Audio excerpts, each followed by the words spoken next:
Audio Jungle. Teman-teman saya sekalian, kita tuh emang kalau lagi maulid, lagi baca sholawat, yang tadi dibilang tuh sama Ustadzah Nining, kangen gitu. Orang nganggap kita berlebihan.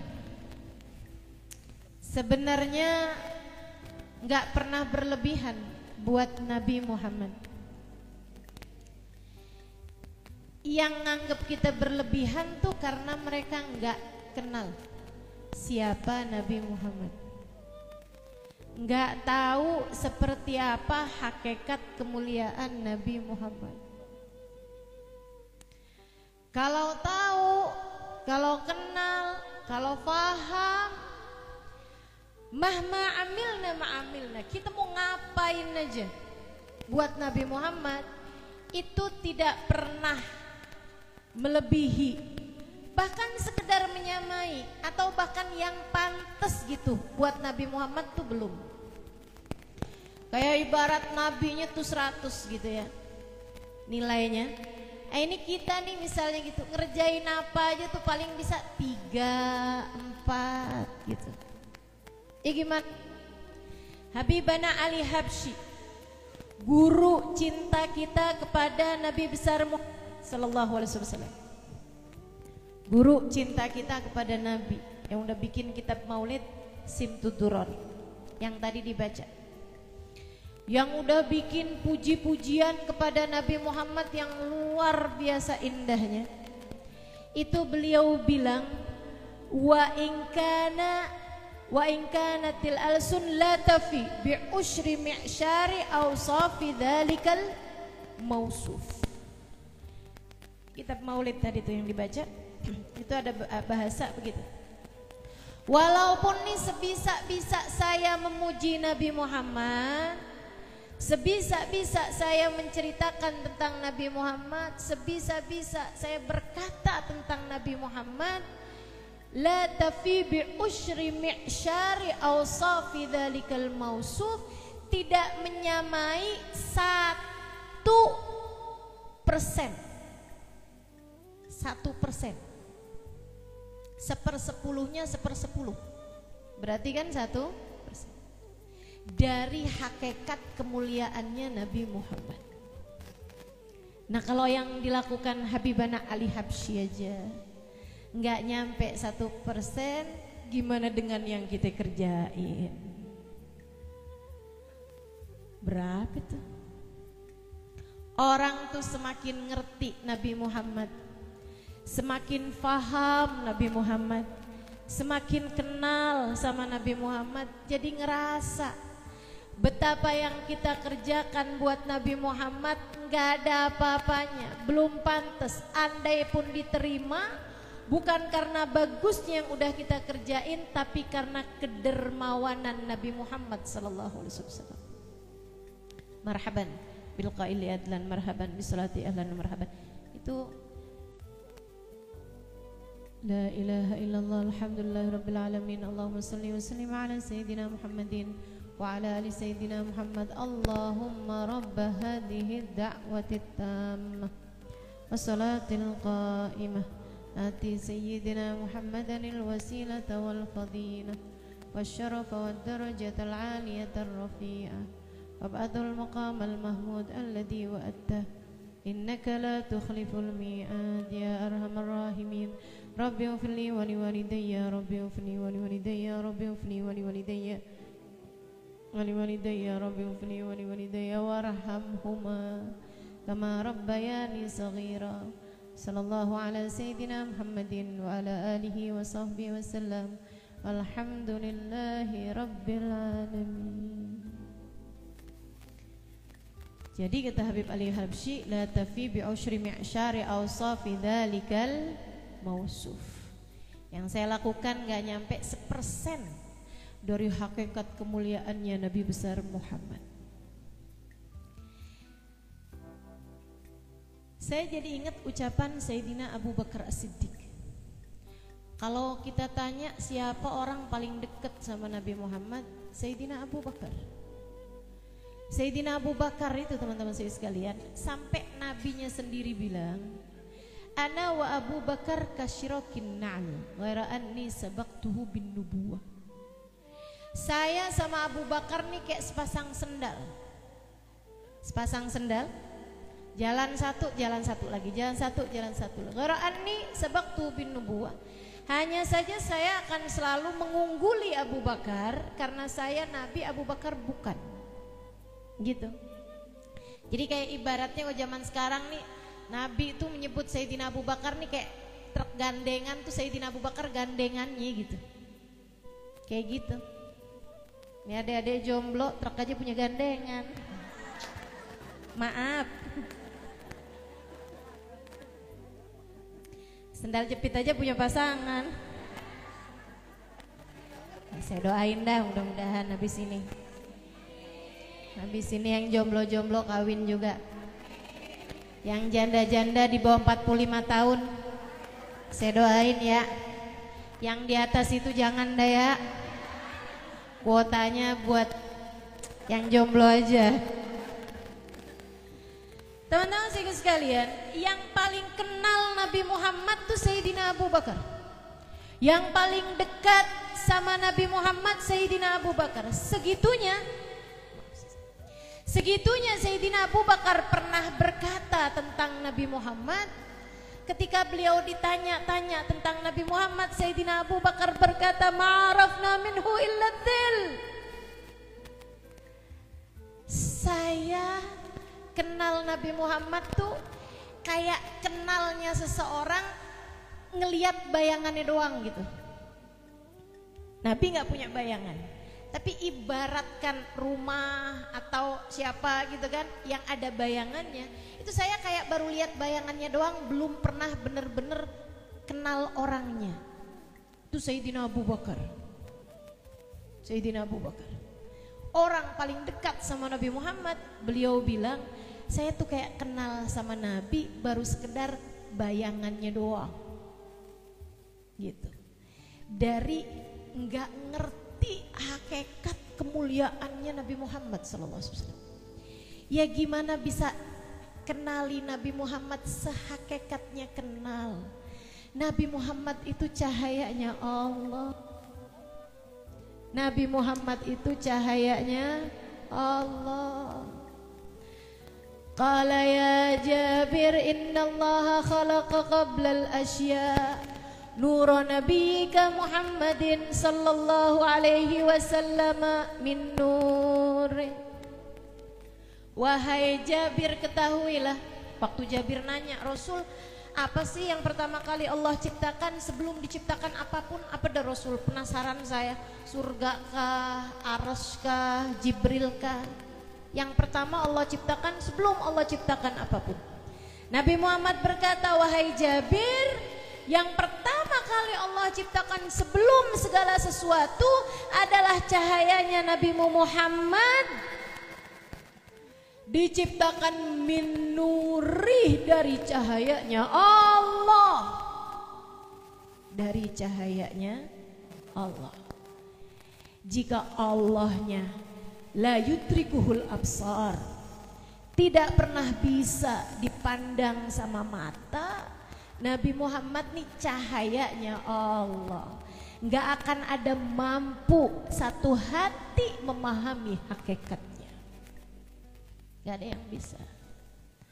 Terus yang kita lakukan ngapain dah Ustazah? Yang kita lakukan cuman ikut rombongan para pecinta. Gitu kan? Tadi yang Nining bilang kalau udah ustazah tuh kayaknya kayak Rasulullah datang. Apaan Nining? Kamu ngarang Ning. Jangan membuat pemikiran-pemikiran yang salah. Kamu nggak tahu Nabi Muhammad tuh hakikatnya tinggi banget. Nggak ada siapapun di antara kita mampu menjangkaunya. Apalagi modelan kayak kita-kita ini tukang dosa, tukang bikin salah. Gak ada yang bisa mencapai hakikat kemuliaan Nabi Muhammad, teman-teman saudaraku sekalian. Kalau ada yang bisa kita lakukan di atas muka bumi, dari belajar cinta kepada Nabi Muhammad, belajar punya rasa kepada Nabi Muhammad, hanya biar berharap-harap di hari akhirat nanti kita nggak kelewatan ketika ada rombongan di belakang Nabi Muhammad. Itu aja, itu aja. Teman-teman saya sekalian yang saya muliakan, karena yang sebenar-benarnya dekat sama Nabi Muhammad, wah, ini. Apalagi yang sebenar-benarnya kenal sama Nabi Muhammad, nggak ada yang tahu tentang Nabi Muhammad kecuali yang nyiptain Nabi Muhammad.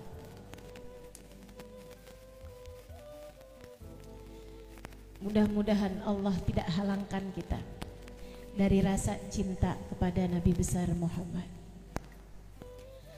Terus kalau dalam hidup nih kita berusaha ngedeket kepada Nabi Muhammad, berusaha ngerjain apa yang bisa kita kerjain dalam rangka jalan cinta kepada Nabi Muhammad, itu juga sebenarnya kelihatannya kayak kita ngasih sama Nabi Muhammad, padahal hakikatnya sebenarnya kita lagi nerima dari Nabi Muhammad. Gak ada yang pernah benar-benar bisa ngasih kepada Nabi Muhammad, teman-teman. Hakikatnya ia hanya sedang diberi oleh Nabi Muhammad. Ngasihnya ibarat kata nih ya, ngasihnya permen, dibayarnya mobil. Itu tuh yang begituan cuman bisanya sama Nabi Muhammad doang. Makanya yang paling nyesel di atas muka bumi ini ya yang gak pernah melakukan sesuatu buat Nabi Muhammad. Dan jangan sampai kamu menjadi salah satunya. Kerjain sesuatu buat Nabi Muhammad. Apa tuh? Minimal baca sholawat, minimal sebut-sebut Nabi Muhammad, minimal hadir di majelis. Kan begitu ya? Minimal nih kayak Nining bikin majelis maulid. Itu minimal yang bisa kita lakukan. Yang meskipun pada hakikatnya yang dari Nabi Muhammad sebagai bayarannya, sebagai balasannya itu jauh lebih besar, membuat kita jadi mikir nih sebenarnya saya yang ngasih apa saya yang dikasih. Teman-teman sekalian saya muliakan, innahu kana yaqbalul hadiyah wa yukafi'uha. Sesungguhnya Nabi Muhammad tuh nerima kebaikan-kebaikan dari orang, wa yukafi'uha, dan membalasnya. Nabi, jangankan ama yang berbuat baik sama beliau, yang berbuat jahat, yang berbuat salah aja dikasih kok sama Nabi. Gimana ama yang berbuat baik sama Nabi Muhammad alaihissalam? Izinkan saya bercerita, teman-teman. Diizinin apa enggak? Udah sore soalnya, udah asar. Teman-teman sekalian yang saya muliakan, namanya Asma binti Bakar. Namanya Asma binti Abu Bakar. Itu orang umurnya panjang. Perempuan satu ini umurnya di atas 100 waktu meninggal. Itu waktu meninggal dunia, teman-teman sekalian. Selain kulitnya yang keriput, nggak ada anggota tubuhnya yang berkurang. Ajaibnya Sayyidah Asma itu sampai dengan usia di atas 100 enggak pikun, ingat, semua orang ingat setiap kejadian. Dan bahkan beliau sampai di usia 100 tahun. Ini saya cuma mau cerita aja ya.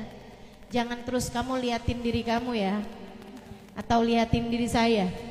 Teman-teman sekalian saya muliakan, sampai dengan usia di atas 100 tahun tidak ada satu giginya yang tanggal. 100 tahun loh ini. Jadi lagu yang burung kakak tua hinggap di jendela, nenek sudah tua, giginya tinggal 2, tidak berlaku buat Sayyidah Asma.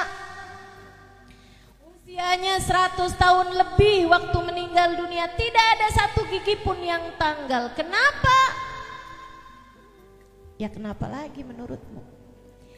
Karena ia telah mempergunakan hidupnya atau bahkan sepenggal dari kehidupannya untuk berkhidmah kepada Nabi besar Muhammad. Sayyidah Asma tuh tiap cerita, tiap nangis. Udah jauh di masanya Nabi Muhammad lewat, masanya Sayyidina Abu Bakar lewat, masanya Sayyidina Umar lewat, Sayyidina Utsman lewat, Sayyidina Ali lewat, masanya Sayyidina Husain, masanya Muawiyah. Beliau meninggal dunia di masanya Khalifah Malik bin Marwan atau Marwan bin Malik ya. Jadi itu teman-teman sekalian, Marwan bin Malik itu masa yang sangat jauh sekali. Teman-temannya udah pada meninggal. Makanya Bu, saya sih ngarepin umur saya tuh nggak panjang-panjang amat gitu, takut nggak punya temen. Iya nggak sih? Ya Allah, teman sepantaran udah kagak ada gitu, udah meninggal semua, kan nggak enak ya, itu tua sendirian. Sayyidah Asma nih tua sendirian, yang lain-lain udah pernah meninggal semuanya. Adeknya Sayyidah Aisyah dengan segala keceriaannya sudah meninggal dunia, ibunya Rumman, kemudian ayahnya Sayyidina Abu Bakar, suaminya Zubair bin Awam. Semua orang-orang yang beliau cintai udah meninggal dunia, dan terutamanya yang beliau sangat cintai, Sayyiduna Muhammad sallallahu alaihi wasallam. Pernah satu waktu Sayyidah Asma itu melakukan sesuatu hal buat Nabi Muhammad. Apa itu? Nganterin makanan. Kapan? Saat Nabi Muhammad bersembunyi di dalam gua Hiro, mulu tahunnya. Ini kalau ujian nih salah semua, kagak naik kelas nih. Gua Thur. Refleks ya kalau disebut gua, ada bayangan Hiro aja gitu. Sehingga sekalian yang saya muliakan, waktu Nabi Muhammad bersembunyi di gua Thur, ini Sayyidah Asma malam hari itu diinget tuh, ingat banget. Sering banget dia ulang-ulang cerita itu kepada generasi demi generasi. Setiap kali ada perempuan-perempuan duduk-duduk bersama dengan beliau, beliau cerita, duh kangennya Nabi Muhammad. Saya ingat banget hari itu, kata Sayyidah Asma. Wah, saya nggak bisa bayangin kayak apa kangennya Sayyidah Asma setiap kali ceritain Nabi Muhammad. Kita nggak pernah ketemu aja ini loh Bu. Kita nggak pernah ketemu aja kangen kayak begini sama Nabi. Gimana Sayyidah Asma ya? Gimana orang-orang lain tuh yang pernah emang ketemu gitu sama Nabi Muhammad sallallahu alaihi wasallam. Teman-teman sekalian yang saya muliakan, kata Sayyidah Asma, malam hari itu ayah saya tuh didatengin Nabi Muhammad. Setelah sebelumnya tuh berulang-ulang kali ayah saya minta berangkat hijrah ke Madinah, tapi sama Nabi Muhammad ditahanin, jangan dulu dah Abu Bakar, jangan dulu, tar aja. Rasul ada rombongan nih mau berangkat hijrah ke Madinah, ntar ya Abu Bakar, kamu ntar aja. Sampai satu waktu Sayyidina Abu Bakar bilang, Rasul nanti malam nih Umar berangkat hijrah, boleh nggak saya ikutan? Nabi Muhammad bilang, tunggu Abu Bakar, la'allallah yaj'al laka sahiba, semoga Allah akan berikan kepada kamu kawan yang lebih baik. Sayyidina Abu Bakar begitu dibilang kayak begitu, oh baik Rasul. Disimpenin 2 ekor unta, minta dirawatin sama tukang rawat unta, kasih makan yang bagus biar sehat untanya gitu. Dia siap-siap semuanya, nungguin harinya. Sampai hari itu datang. Datang Nabi Muhammad ke rumah Sayyidina Abu Bakar. Terus bilang, wahai Abu Bakar, Allah izinkan saya pada malam hari ini berangkat hijrah ke Yathrib, ke Madinah maksudnya. Sayyidina Abu Bakar pandangin wajah Nabi, kemudian bertanya, wasuhbah ya Rasulullah, apakah saya mendampingimu wahai Rasul? Nabi Muhammad bilang, wasuhbah ya Abu Bakar, engkau mendampingiku wahai Abu Bakar. Sayyidina Abu Bakar senyum lebar, air matanya enggak ketahan, nangis Sayyidina Abu Bakar. Sayyidah Aisyah meriwayatkan, saya enggak pernah ngelihat orang bahagia sampai air matanya berketerusan enggak berhenti nangis. Kecuali pada malam hari itu saya lihat ayah saya ini senengnya, di bahagianya, itu air matanya nggak berhenti nangis. Nangis karena mensyukuri menemani Nabi Muhammad, yang padahal waktu itu saatnya adalah menemani Nabi sama dengan nyawa taruhannya, teman-teman. Habis Sayyidina Abu Bakar udah seneng nangis gitu, Sayyidina Abu Bakar kumpulin keluarganya, meeting, rapat dadakan. Nanti nih saya akan sembunyi di gua. Nih, saya nggak tahu nih posisinya yang enak sembunyinya di mana. Nanti kamu Abdullah ikutin saya. Ya, kamu tahu saya sembunyi di mana, gitu kan? Kondisinya gimana? Kamu balik. Nanti Abdullah, kamu tiap hari kamu pergi ke tempat tersebut, kamu bawa binatang-binatang kita, kambing apa segala macam, buat ngilangin jejak. Sebelum itu nanti agak sore-sorean gitu, atau jam berapa enaknya nih kira-kira nih? Asma kamu nak, ya kamu ya bawa makanan buat kita ya nak ya. Nanti tuh bekasnya Asma jalan nih disamarin sama bekas kambing-kambingnya Abdullah. Lebek ayah. Semuanya wa atona. Teman-teman sekalian udah atur semuanya, berangkatlah Nabi Muhammad mengendap-endap jalan pelan-pelan sampai ke Gua Tur. Abdullah begitu lihat dari kejauhan, sembunyi di sana, pulang deh tuh. Seperti mana yang kita tahu ya, Sayyidina Abu Bakar mau masuk ke gua itu aja, udah tunggu dulu Rasul, saya periksa dulu. Lihat-lihat ternyata ada lubang-lubang, diganjel sama Sayyidina Abu Bakar. Tuh, diganjel, disumbat pakai rida beliau ambil ridanya nih, surban beliau, potong-potong sama beliau, habis itu dibuat ganjelin sampai semuanya udah ketutup. Beliau kemudian duduk mempersilahkan Nabi Muhammad masuk. Kelihatan masih ada satu lubang. Aduh, nanggung nih, udah nggak ada lagi nih kainnya tadi, dipakailah kakinya untuk menyumbat lubang tersebut. Beliau kemudian bilang, ya Rasulullah, Rasulullah udah siap, tafadhalu ya Rasulullah. Rasulullah masuk, capek banget kan, capek. Gua Tur itu tinggi, teman-teman, tinggi. Dari bawah ke atasnya 2 jam. Gimana dari rumahnya Sayyidina Abu Bakar? Habis itu Nabi Muhammad, Sayyidina Abu Bakar bilang, Rasul kalau kau capek tiduran aja di pangkuanku sini. Nabi Muhammad nurut, tiduran di pangkuannya. Itu teman-teman, begitu dah Nabi Muhammad lagi tiduran di pangkuan situ, beneran tuh ulernya keluar. Sebenarnya kata para ulama, ulernya itu tuh nggak mau ganggu Nabi, dia malah gini, wangi bener, ini mah wanginya Nabi. Alhamdulillah Nabi jadi tamu di gua saya.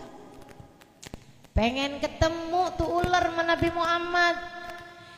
Tahu-tahu nyodok kaki ngeganjel. Pintu Anda tertutup.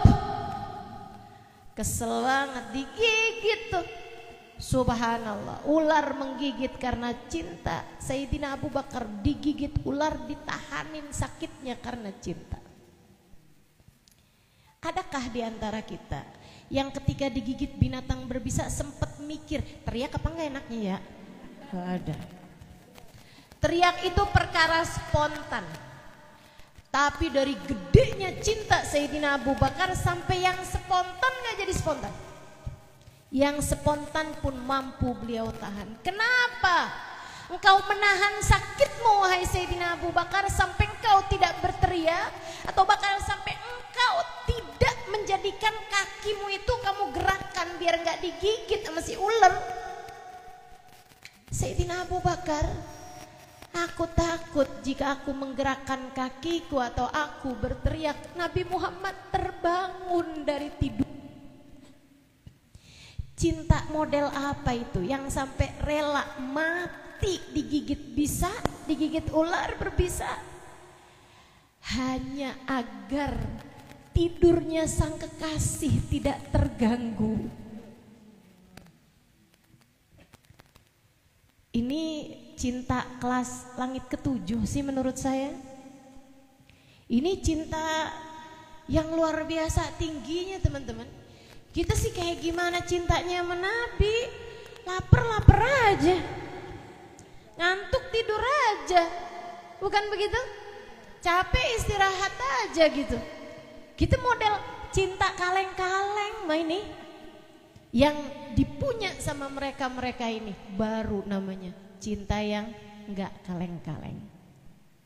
Saudaraku sekalian yang saya muliakan, besokannya beneran, malam hari itu, selain Sayyidina Ali tidur di tempat tidurnya Nabi, ini orang dengan cinta yang enggak kaleng-kaleng semuanya nih.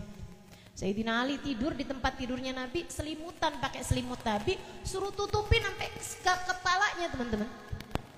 Biar orang ngirain kalau Nabi Muhammad masih lagi tidur gitu.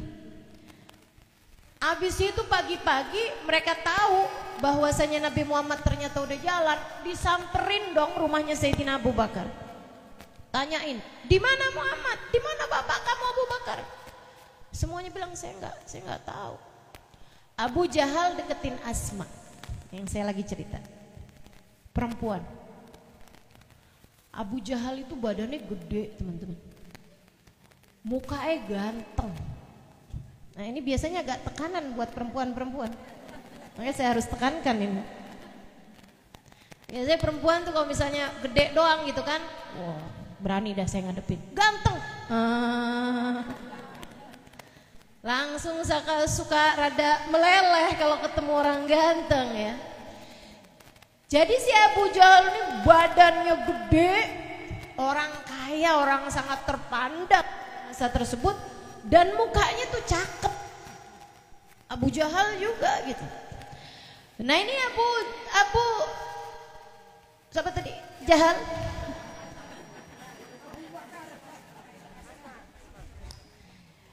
Deketin Asma, kemudian nanya, Ayana Rasulullah wa abuka ya Asma? Di mana tuh Nabi Muhammad dan bapak kamu tuh Asma? Aina Muhammad wa Abu Bakar ya Asma? Di mana Muhammad dan Abu Bakar wahai Asma? Itu teman-teman sekalian, Sayyidah Asma kagak ada takut-takutnya. Gak ada yang kemudian bilang Gak ada, gemeteran, deg-degan gitu, nafas jadi pendek, nggak pakai. Analah adri, kata Asma, saya nggak tahu. Emang nggak tahu, bisa di jalan, bisa di gua, bisa di rumahnya orang. Ya kan, rencana kan bisa berubah aja. Jadi Sayyidah Asma bilang, analah adri, aina abuka wa Muhammad? Di mana bapak kamu sama Muhammad? Analah adri. Aina abuka wa Muhammad? Analah adri. Digampar sampai antingnya jatuh berderayan ke bawah. Gling. Pakai efek dong. Aduh, saya padahal mau serius cerita.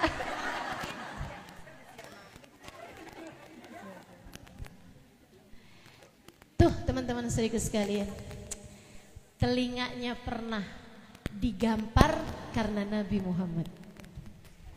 Apa hasilnya? Sampai dengan usia di atas 100 tahun telinganya tak pernah berkurang pendengarannya. Digampar, sakitnya berapa lama? Berapa menit sakitnya? Akan tetapi hasilnya dari gamparan karena Nabi Muhammad. Sampai dengan usia di atas 100 tahun telinganya tidak pernah berkurang pendengarannya. Jadi ini lagi ngasih apa lagi dikasih sebenarnya? Sama Nabi tuh gitu. Kamu ngasih permen dikasihnya mobil, teman-teman. Saudara sekalian saya muliakan, akhirnya besoknya seperti yang udah dirapiin sama saudaranya, sama ayahnya Sayyidina Abu Bakar. Sayyidina Abu Bakar sembunyi di gua Tur sama Nabi Muhammad alaihissalam. Kemudian Abdullah tuh bawain kambing-kambingnya, kayak mau gembalain padahal ngasih kabar berita tentang orang Quraisy. Jadi nyelip ke gua, kemudian ngasih kabar berita sama Sayyidina Abu Bakar sama Rasulullah, kemudian keluar lagi digembalain kambingnya. Nah Asma diantara waktu tersebut berangkat bawain makanan. Makanannya dibikinin sama Ruman. teman-teman saya sekalian. Sama Sayyidah Asma juga. Makanya itu salah satu sebab kenapa giginya nggak pernah tanggal. Bikinin makanan buat Nabi Muhammad. Giginya dipakai, nyobain makanannya pas apa enggak buat Nabi Muhammad. Sepanjang hidup sampai di usia di atas 100 tahun giginya nggak ada yang tanggal. Masya Allah. Lagi ngasih apalagi dikasih. Lagi dikasih. Teman-teman saya sekalian berangkat nih bawa nih 2 makanan tadi itu, 2 tempat tadi itu. Saya sekalian akhirnya di kerepotan bawa 2 tempat kagak bawa iketan ya lupa. Buru-buru kali, biasa kan urusannya cewek-cewek ini suka panik kan. Kalau ngelihat saya aja suka panik pengen salaman. Sekalian curhat nih saya. Kenapa sih Bu mesti begitu? Ayo nih. Kenapa mesti begitu? Jangan dong, saya sampai merasa gitu. Kayak semut. Semut kalau ketemu kan salaman mulu ya. Padahal sering saya bilangin tuh semut tuh kalau ketemu nggak lagi ngapain? Lagi kaget. Lah kok mirip? Temu lagi lah kok mirip gitu. Jadi nggak usah lah ya, nggak usah kayak gitu. Biasa-biasa aja, biasa-biasa aja. Teman-teman saudaraku sekalian yang saya muliakan, nih panik gitu kan Sayyidah Asma sampai lupa bawa iketan. Di jalan baru berasa ribet banget nih. Bawa kayak bawa panci 2 tapi nggak ada iketannya gitu. Repot banget nih gimana ya. Beliau kemudian melepaskan sabuknya. Melepaskan sabuknya dari kain sabuknya, kemudian dicari barang tajam, kainnya itu kemudian sobek, dirobek jadi 2 bagian, satu diikat ke yang satu diikat ke yang satu. Sekarang gampang bawa. Jadi Sayyidah Asma melepaskan sabuknya, dia robek jadi 2 sabuknya, kemudian dipakai 2 sabuknya itu buat ngikat makanan untuk dibawanya kepada Nabi Muhammad. Gak pakai mikir, tapi sabuk saya mahal nih. Ini tapi sabuk saya ini ada kenangannya nih. Tapi sabuk saya ini dikasih sama si ini nih, gak pakai. Buat Nabi Muhammad. Jangankan sabuk, nyawa andai diperlukan, mereka pun dengan sukarela memberikannya. Sampai kemudian dengan susah payah nyampe juga ke gua. Kasihin pada Nabi Muhammad, ditatain di hadapan ayahandanya sama Nabi Muhammad alaihissalam. Nabi begitu ngelihat Sayyidah Asma ngelepas-lepasin sabuknya, yang udah nggak bisa dibikin sabuk lagi, orang udah robek, gitu ya. Nabi lihat, apa tuh Asma? Sabuk saya ya Rasulullah. Kenapa gitu? Lupa bawa iketan. Susah bawanya ternyata. Jadi ya udah aja saya robek sabuk saya Rasul buat ngiketin makanan ini. Lagi ngasih sama Nabi Muhammad. Tapi dengerin nih yang dikasih sama Nabi Muhammad. Nabi Muhammad langsung angkat tangannya. Kemudian berkata, "Ya Allah, gantikanlah untuk Asma 2 sabuk paling indah di surga. Gantikan untuk Asma 2 sabuk paling indah di surga." Teman-teman saudaraku sekalian, ini sih kayaknya bukan ngasih permen dibalas mobil lagi ini. Ini sih ngasih permen dibalas pulau. Luar biasa, gantinya nggak sepadan. Sabuk berapa harganya? Digantikan sama Allah Subhanahu wa taala 2 sabuk paling indah buat Asma di surga nanti, teman-teman. Kalau kamu dan saya beruntung, kita akan lihat nanti seperti apa 2 sabuknya Sayyidah Asma hasil doa Nabi Muhammad sallallahu alaihi wasallam. Apapun yang kamu berikan buat Nabi Muhammad, pada hakikatnya kamu tidak sedang memberi, akan tetapi sedang diberi. Maka jangan pernah hitung-hitungan sama Nabi Muhammad. Jangan pernah hitung-hitungan sama Nabi Muhammad. Jangan pernah main hitung-hitungan sama Nabi Muhammad. Pantes gak pantes. Apalagi kalau kamu modelannya kayak begini nih, saya baca sholawat buat Nabi Muhammad biar rezeki saya lancar. Itu mah kamu bukan lagi ngasih, tapi kamu lagi minta. Kemudian kamu merasa bahwa kamu telah banyak berkorban kepada Nabi Muhammad. Gak ada. Boleh gak tuh Ustazah? Bolehnya mah boleh-boleh aja teman-teman. Nabi manusia dermawan. Tapi itu namanya kamu bukan sedang melakukan sesuatu untuk Nabi, akan kamu sedang memanfaatkan Nabi untukmu. Kan begitu? Gitu ya? Boleh ada sholawat yang kamu baca di saat kamu sakit biar cepat sehat. Boleh, silakan aja. Tapi apakah kalau udah sembuh kamu berhenti bersolawat? Ya kan enggak gitu. Ada sholawat yang kamu minta, ya Allah semoga dengan keberkahan sholawat ini Allah kasih kesembuhan pada saya. Itu iya. Akan tetapi bukankah sebaiknya ada banyak, ada lebih banyak sholawat-sholawat yang kamu baca. Kamu ngarep apa? Enggak ngarep apa-apa, saya cuma cinta aja.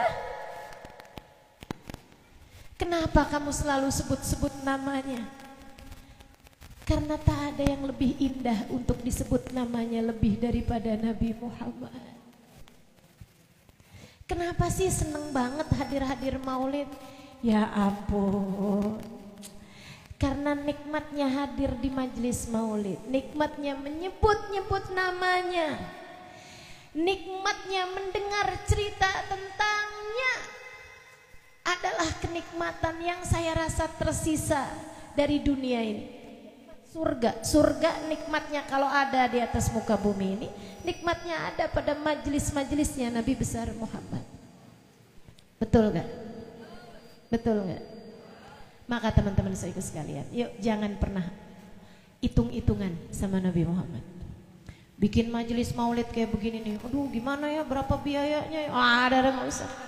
Gak usah. Jangan pakai main hitung-hitungan sama Nabi Muhammad. Jangan. Waduh jadwal saya nih segini banyaknya nih, ini maulid semuanya nih, ya ampun capek saya, kapan istirahatnya? Alimah gak usah hitung-hitungan sama Nabi Muhammad. Gak apa-apa. Capek-capek dikit gak apa-apa. Lelah-lelah dikit nggak apa-apa, sakit-sakit dikit ya nggak apa-apa. Bukankah yang kita harapkan dari Nabi Muhammad dan yang akan diberi oleh Nabi Muhammad jauh lebih banyak daripada itu. Teman-teman saya sekalian yang saya muliakan, yuk deketi Nabi Muhammad. Kedekatan padanya tak akan membuatmu kecewa. Yuk lakukan sesuatu buat Nabi Muhammad. Ustazah lakuin sesuatu buat Nabi Muhammad gitu doang tuh. Hadir maulid, baca sholawat. Bukan. Semua yang kamu lakukan mengikuti sunnahnya Nabi Muhammad, kamu lakukan buat Nabi Muhammad, sama aja kayak yang tadi saya sampaikan. Bahkan sekedar kamu ajarin anakmu biar punya rasa kepada Nabi Muhammad, itu bagian dari kamu memberikan anakmu kepada Nabi Muhammad. Teman-teman, kamu lihat ada umat Nabi Muhammad yang sedang kesulitan. Kemudian kamu berpikir, ya Allah, nih kalau Nabi Muhammad masih ada, pasti Nabi Muhammad akan berupaya membantu orang tersebut. Maka kamu pun yang kamu punya dari harta kamu sedekahkan. Ada pondok-pondok pesantren yang kekurangan misalnya, ya, kamu pun kemudian punya sedikit harta, kamu tuangkan kepada mereka untuk mendidik orang-orang, untuk menjadi tambahan biaya pendidikan buat mereka, menjadikan mereka semakin dekat sama Nabi Muhammad. Kamu telah berbuat sesuatu buat Nabi Muhammad. Apapun aja yang kamu lakukan dari kebaikan-kebaikan, niatin itu untuk Nabi Muhammad. Bahkan kalau saya ingat-ingat sih ya, kamu misalnya lagi dimarahin suami, diomelin suami, kamu bisa banget mau jawabin gitu. Dia sebut nama salah satu yang ada di kebun binatang, kamu bisa aja jawabin. Emang kamu aja yang tahu nama-nama binatang? Saya juga. Bisa, teman-teman saya sekalian.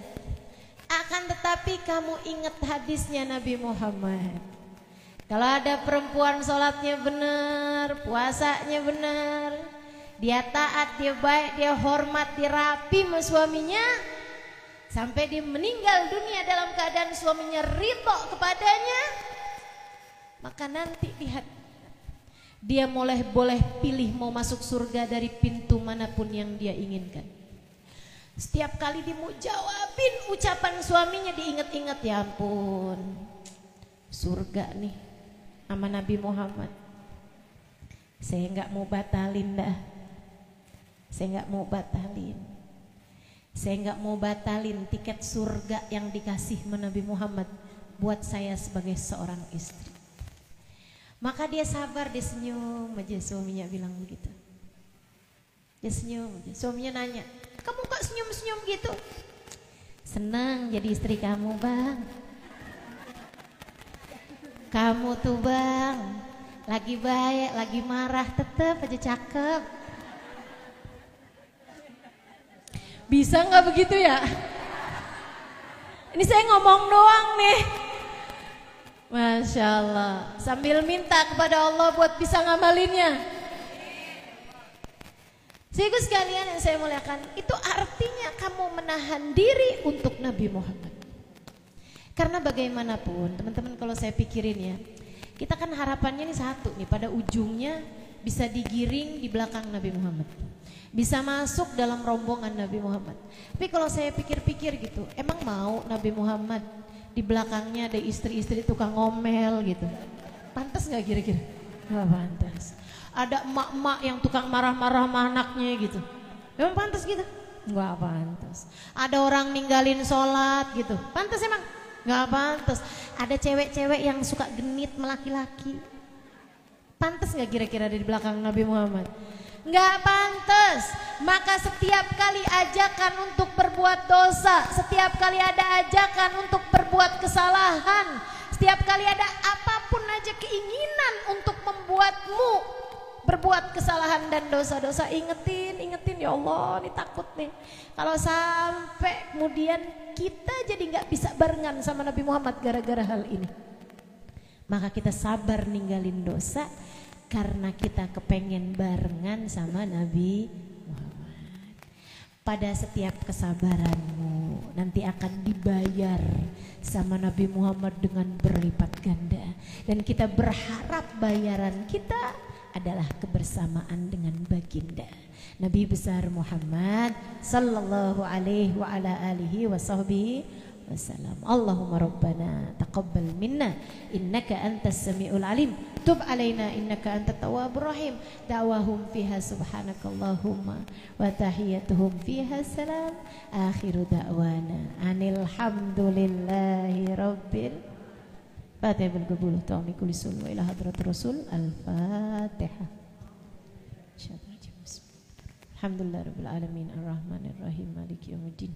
Iyyaka na'budu wa iyyaka nasta'in ihdinas siratal mustaqim siratal ladzina an'amta 'alaihim ghairil maghdubi 'alaihim waladdallin amin. Mohon keberkahan suratul Fatihah untuk umi saya baru meninggal dunia 10 hari yang lalu, 2 minggu yang lalu. Mudah-mudahan Allah SWT bahagiakan beliau dalam alam kuburnya, dijadikan Nabi Muhammad sebagai pemberi syafaat bagi beliau dalam alam kuburnya, diterangi kuburnya insyaallah, dibahagiakan beliau sebahagia-bahagianya. Al-Fatihah. Allah yaghfir laha wa yarhamha wa ya'li darajatiha wa yanfa'una barakatiha wa asrariha wa nuariha wa ulumiha wa nafahatiha fid din wa akhirat taghashaha birahmal maghfir rizqinal jannah birahmatihi syai'ullah. Al-Fatihah. Bismillahirrahmanirrahim. Alhamdulillah rabbil alamin arrahmanir rahim maliki yaumiddin. Iyyaka na'budu wa iyyaka nasta'in ihdinas siratal mustaqim siratal ladzina an'amta 'alaihim ghairil maghdubi 'alaihim waladdallin amin. Taqabbalallahu minna wa minkum taqabbal ya karim. Terima kasih, mohon maaf kalau kepanjangan. Wal afu minkum. Wassalamualaikum warahmatullahi wabarakatuh.